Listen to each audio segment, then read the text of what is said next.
Ladies and gentlemen, this is day 57 of the Russian invasion into Ukraine, and it's the 9th year of the war of the Russian Federation against Ukraine. My name is Andriy Shevchenko, and on behalf of Медіацентру Ukraine, I would like to welcome all the journalists who tell the world about our fight for freedom.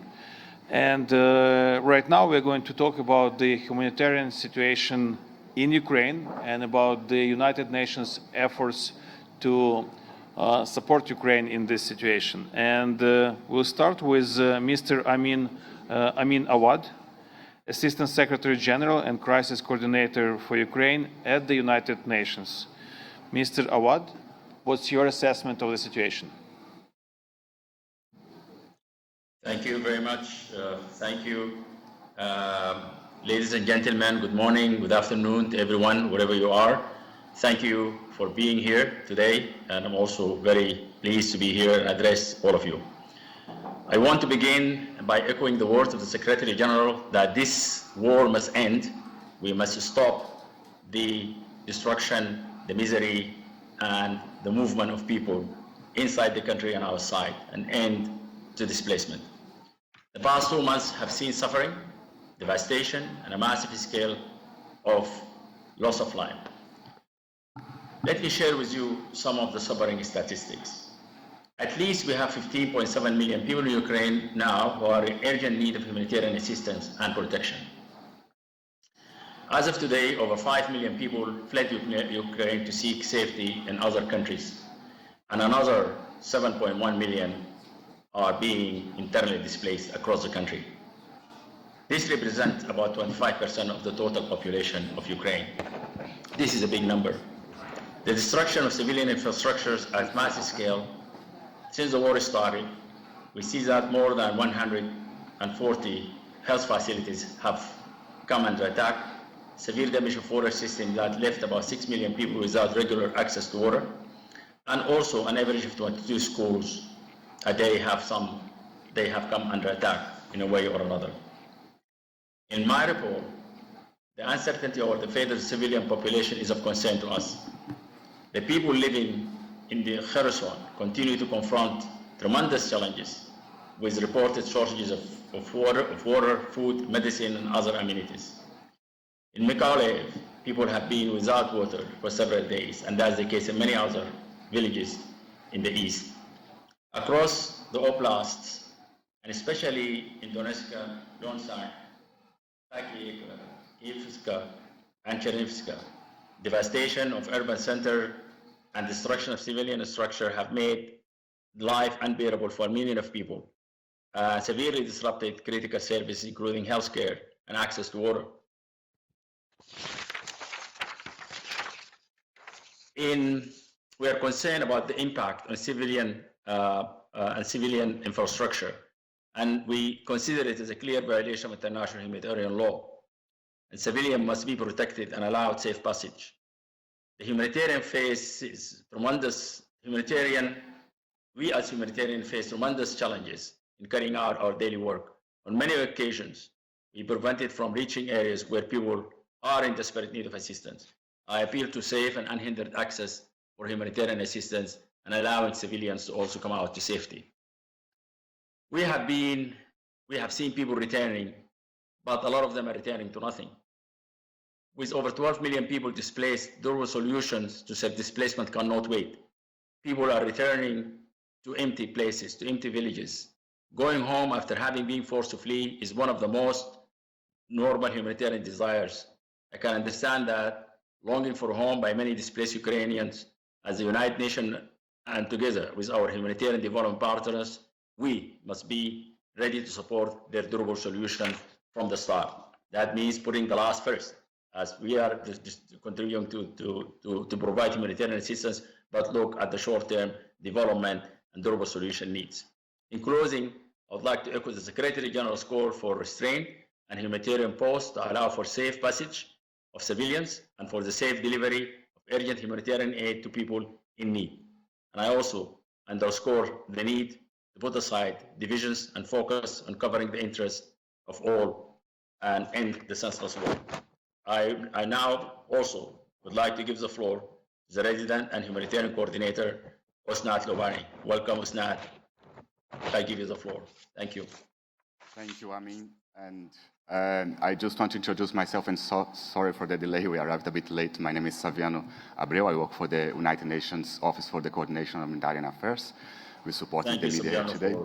Thank you, Amin. Thank you. Thank you for the great overview of the situation here. And as you said, I'm not going to delay much. I just want to invite Osnat Lubrani for giving her remarks on the humanitarian response here in the country. Amin was talking about the humanitarian situation, the main figures. Now Osnat is going to give us some news on the response, the people that we managed to reach over the last 2 months, and also some news on the allocation that we're doing today for responding the response. Welcome, Osnat, please.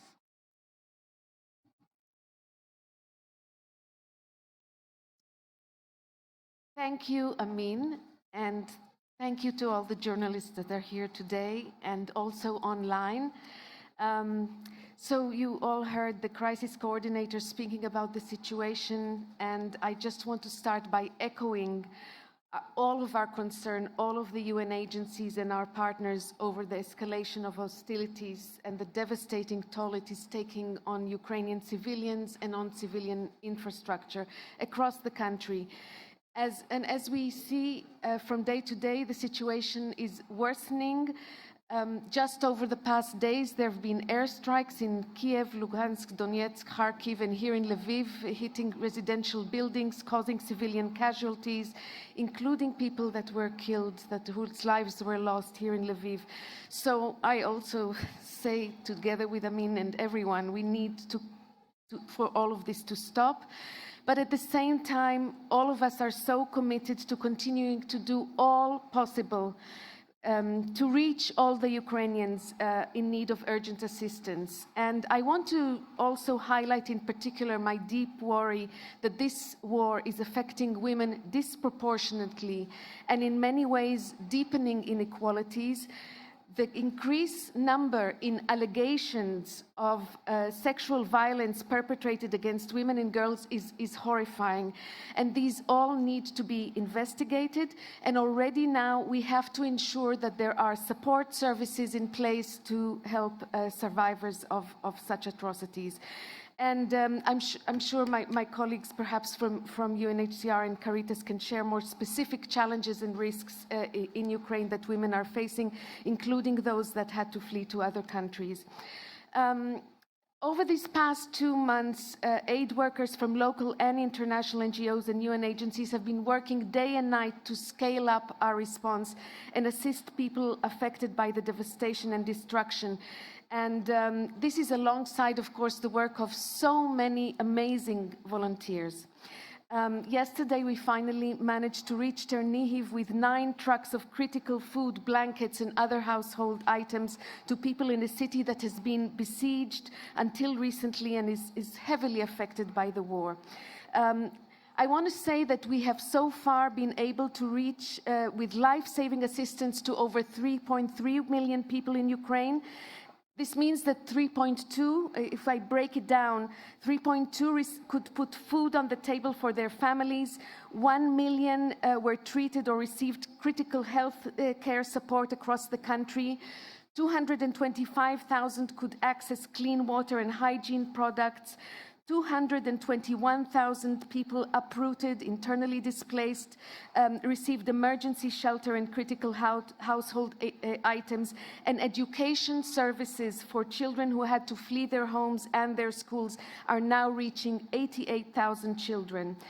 Now, this has only been possible thanks to the tireless efforts of over 190 organizations, and I want to tell you that over half of these are Ukrainian national NGOs, their staff and volunteers across the country who, with support of generous donors, are doing all possible to reach people in need, notwithstanding so many security risks.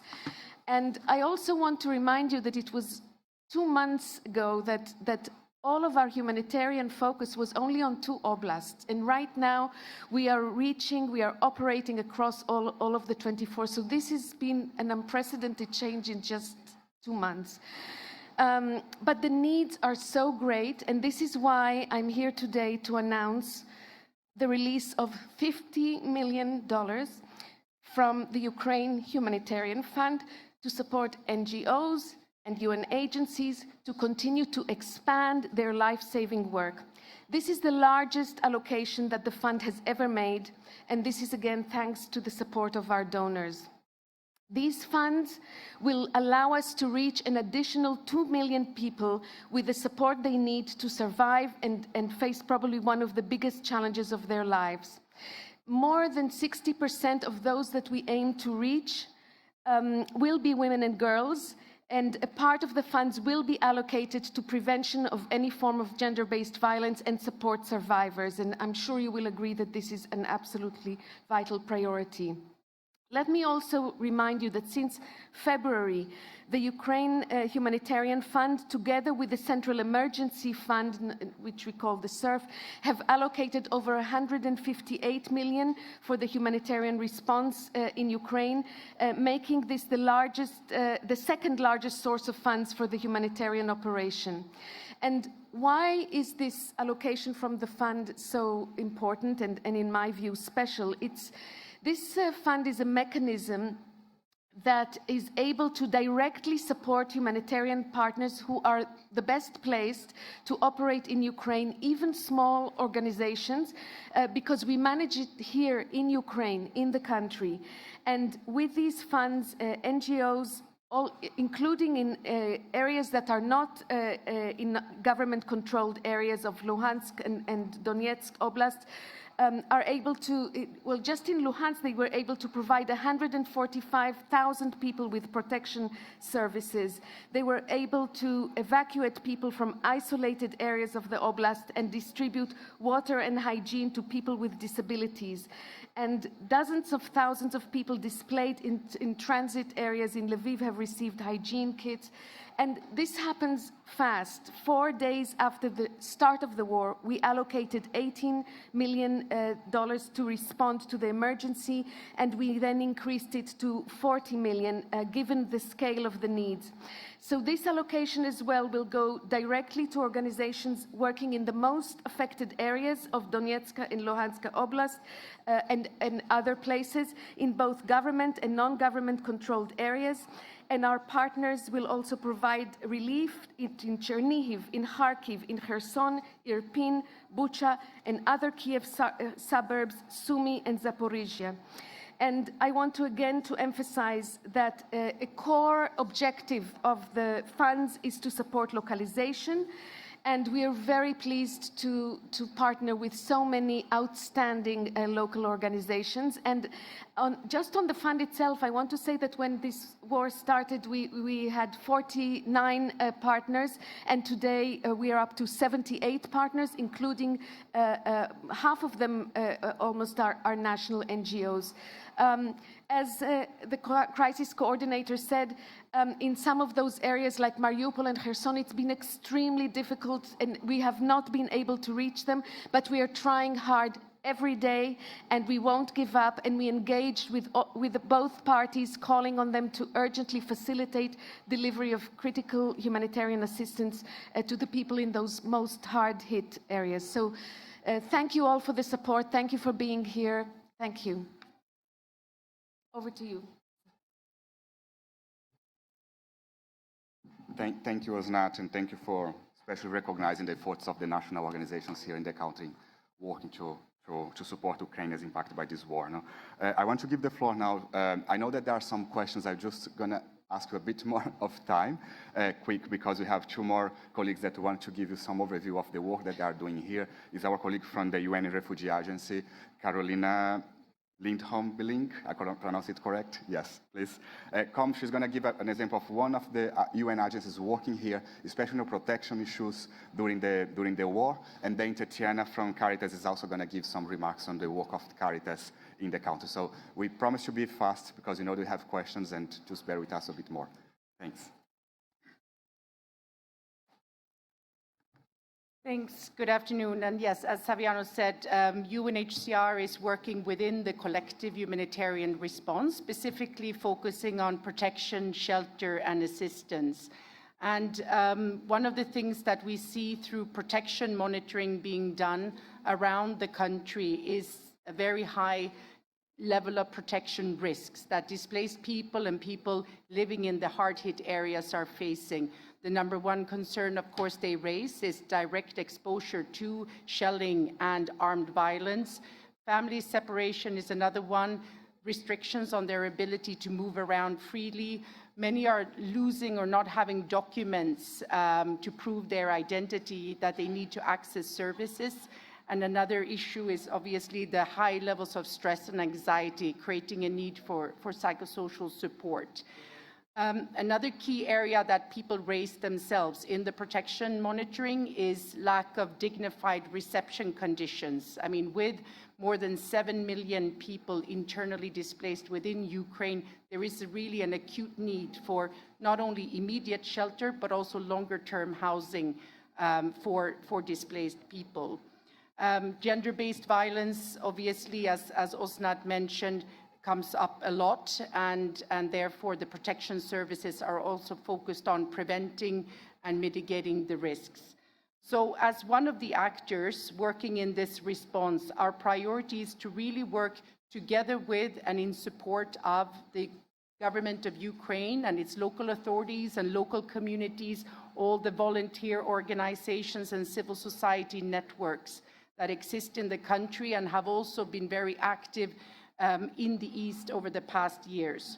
So on protection, for example, we have been, just recently, we concluded an agreement with the Ministry of Social Policy to work directly with its social protection departments around the country to support their capacity to provide essential services for people with disabilities, older persons, people who have been subjected to gender-based violence and need services of the social protection departments. But then complementing that, we have worked with local NGO partners to provide protection counseling and advice over hotlines, at border crossing points, in reception centers and in communities, and have so far provided 73,500 IDPs and conflict-affected people with protection, advice, and services. Multi-purpose cash assistance is another key program that UNHCR, as well as 15 other UN and agencies and NGOs, provide to people affected. And the cash assistance, it's a multi-purpose grant that people use to cover basic needs like accommodation, food, hygiene items, clothes, and so on, as they've left homes and everything behind. And we also this MOU agreement that we've concluded with the Ministry of Social Policy is really a commitment to work together with the ministry and the national service providers to have our programs aligned with and complementing theirs. And so far, 57,000 internally displaced persons have received cash assistance from UNHCR. More than 100,000 are enrolled and will be receiving cash assistance, and as the program is being rolled out in more and more oblasts around the country every day. Non-food items is also part of our programs, especially in areas that are hard to reach. So humanitarian convoys were mentioned, and there UNHCR has contributed to the 5 interagency convoys that have taken place to areas like Sumy, Kharkiv, and Chernihiv, and also had convoys on our own. So far, we have reached 270,000 people with essential non-food items around the country. And finally, just on a bit more on this housing need. So there, in addition to helping local authorities expand capacities of temporary reception centers, a priority is now to work with the government, including the Ministry of Regional Development and the Ministry of Reintegration, on expanding housing solutions for IDPs who will not be able to find an apartment and alternative accommodation on their own. And this is includes schemes like cash for rent, also rent support to hosting families, and then looking at refurbishment and repurposing of collective centers where some of the displaced people will be staying for a longer period of time pending more long-term solutions. But this is, as the crisis coordinator said in his introduction, a priority is really to look at solutions from the start, because a collective center or living in a host family is not a sustainable solution for a long term. And these millions of people will need a home. Hopefully some can return to their homes. Some homes can be repaired and refurbished when the area is safe, but there will need to be a variety of housing solutions so that displaced people who are not able to return to their areas will be able to settle and integrate in their new host communities. And there we see that the government is very much committed on long-term solutions and stabilizing the situation. So there we work with them on this. Thank you. Thanks, Karolina. I know that journalists want to ask questions. Do you want to come, please? And we have now Tetiana Stawnychy, President of Caritas, and she's going to give very quick remarks because, unfortunately, we have to run a bit, and the journalists are going to start with the questions. Well, maybe in the interest of journalists, I would encourage us maybe to switch to asking questions. And so maybe if you could limit your remarks to as brief as possible. We do want to make sure that our guests can ask questions. Please. Okay. Okay, thank you very much. Again, my name is Tetiana Stawnychy. I'm representing Caritas Ukraine, a local NGO organization that's been working on the ground since the beginning of the conflict. I'll be very brief with my remarks as was requested. So again, we were one of the organizations locally based that had a network throughout the country that was able to begin a response immediately as soon as the war broke out on February 24th. We had previous experience working in Eastern Ukraine within the humanitarian community, working very closely, being part of the humanitarian country team, for which we were very grateful for the collegiality and support that we've had with them. We were together an integral part of the effort of civil society that was responding to the immediate crisis. In the first month, we saw very large numbers of people in transit, of course, as all of us saw them. We were assisting with basic needs in all our shelters. We had 19 shelters who were prepared before the crisis began. We had been doing contingency planning. We've expanded that number to 29 centers. We're offering a variety of services, food, shelter, hygiene, protection services, including psychosocial support, and especially we are moving into support for child-friendly spaces, supporting children and their mothers. We've had huge amounts of both local donations that have been enabled us to be able to give support to people in need. We've assisted close to 600,000 people through our programs, only 100,000 of them in the last week. Of this assistance, probably about half of it has been food assistance. That's been the most critical, and about a quarter has been hygiene assistance. I just want to mention, so I'm going to keep my remarks short, that behind all these statistics that we've been talking about are human faces. And that's one of the things that in Caritas that we really focus on, making sure that the people who are receiving the help are also receiving the human dignity and rebuilding a sense of themselves after having lived through various trauma. Maybe on that, I'll keep my remarks very short. Thank you. Thank you again, and apologies for rushing. And Caritas is indeed one of our key partners here in the humanitarian response. I give the floor for my colleague here because I know that he's gone live in 2 minutes. Can you just say your name and the organization? Yeah.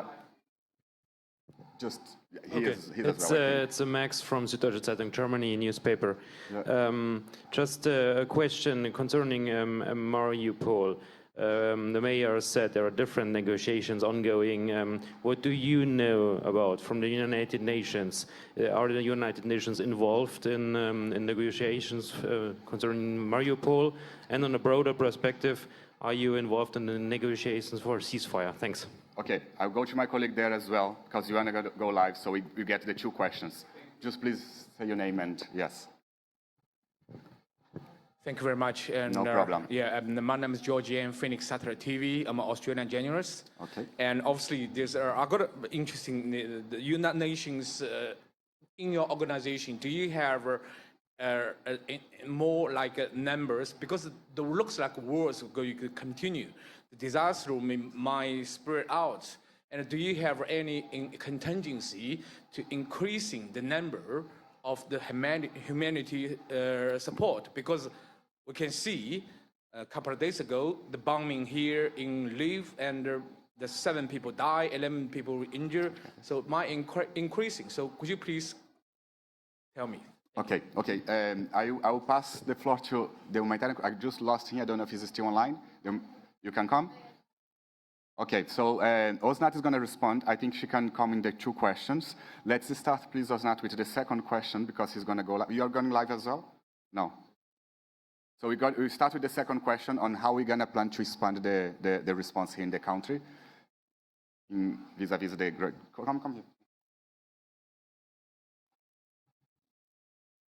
Thank you very much for your question. So let me just say that as we do hope for improvement and for better things to happen, we are, of course, also thinking about things getting worse. And this is why we are looking at mobilizing support, being prepared for different scenarios where more people will need assistance. There's a lot that's being already prepared by different agencies, and certainly this thing is on our mind.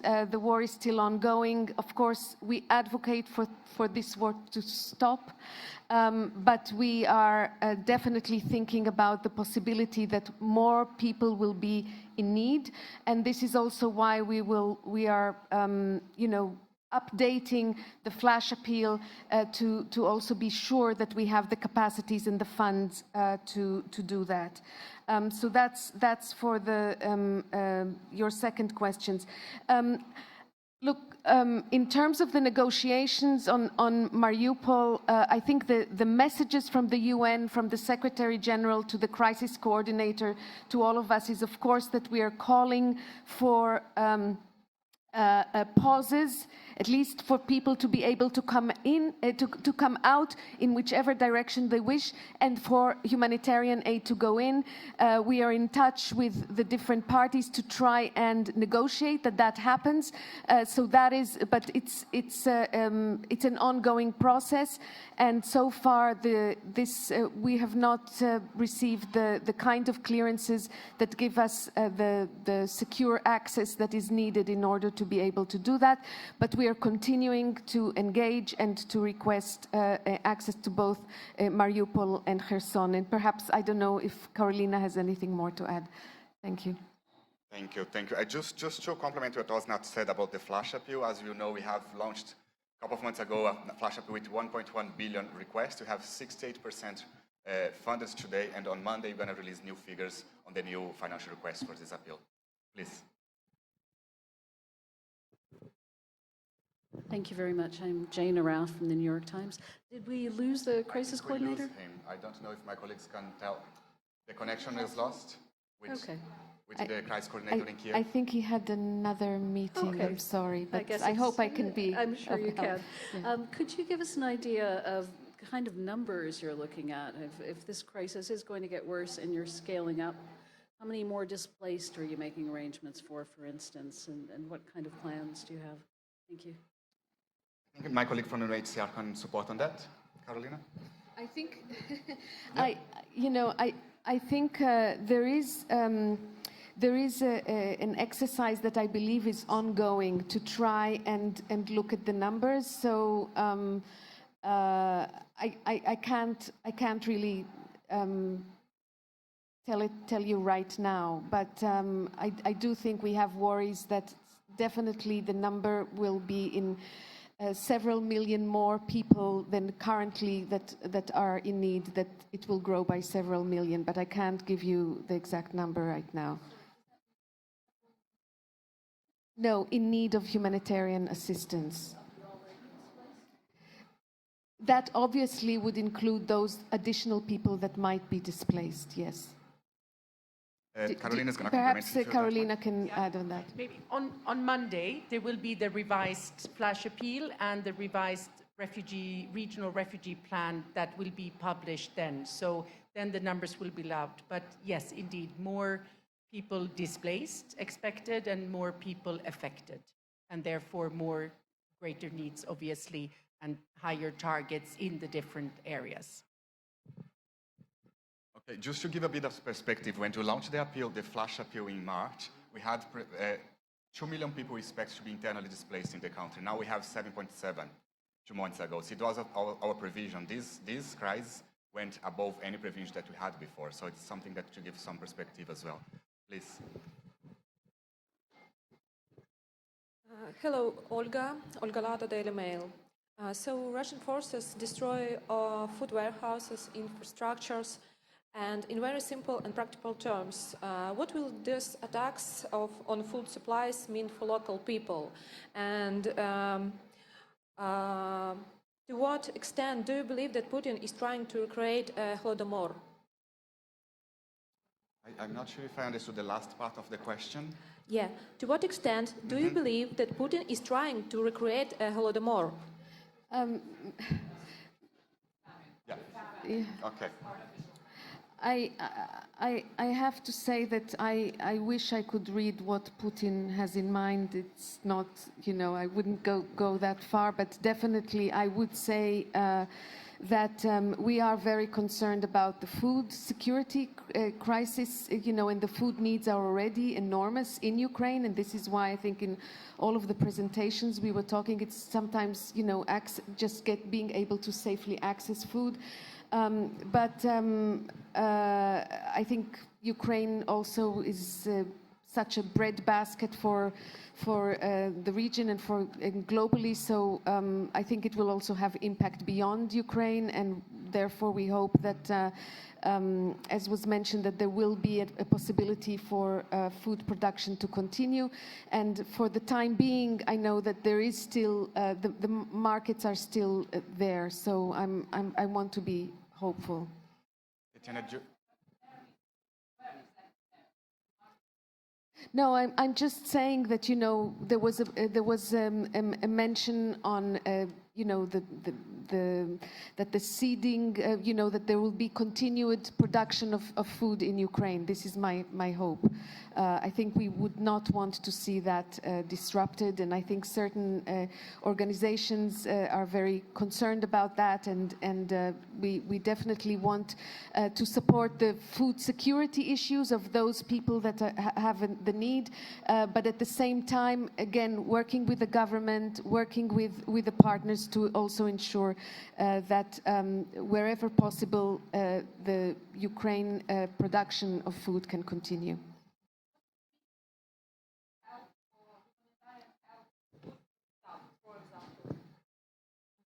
What would be if the humanitarian food help will stop, for example?